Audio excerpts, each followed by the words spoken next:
Less than 1 hour, you can taste and see the best of North Carolina's agriculture. The Got to Be NC Festival is this weekend, and Brian Long from the North Carolina Department of Agriculture joins me now with the details. Brian, I love this festival. I had such a good time last year. I'm glad to hear it. You need to come back. I certainly will. Tell us why the festival got started in the first place. Well, Ag Commissioner Steve Troxler loves antique farm equipment, and he loves North Carolina agriculture. And back in 2008, he had an idea to bring all of that together on a relatively small scale to have a family-friendly weekend event.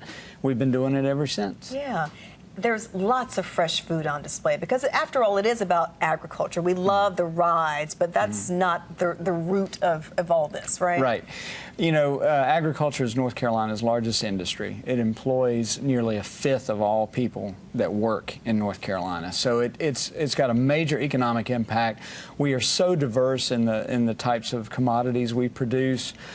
We also have just a growing number of food-based businesses in North Carolina. We've even got, there's a woman in Kernersville outside Winston-Salem who's exporting pickles to China. I mean, lots of little success stories like that throughout North Carolina agriculture.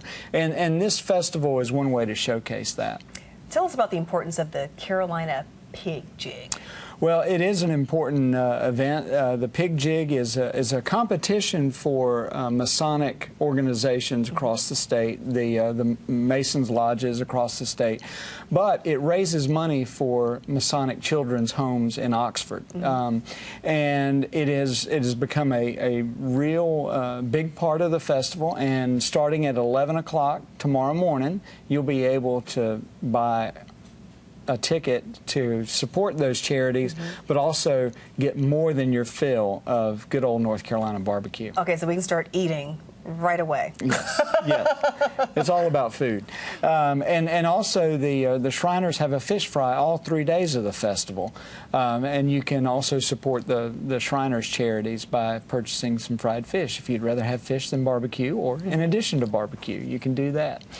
This festival has a lot of flair of the state fair, but it's not as crowded, isn't it? It's a smaller scale. It's a little more laid back. Some people say they like that.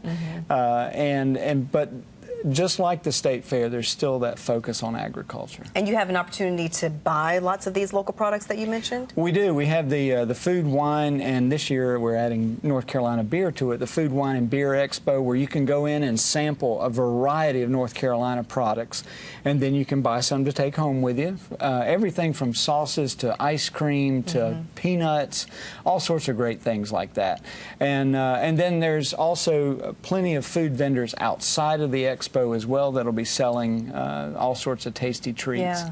And you can see animals. My daughter rode a donkey last year. Yes, you can see animals. The popular racing pigs will be back as well. We do have a number of animal exhibits that you can see.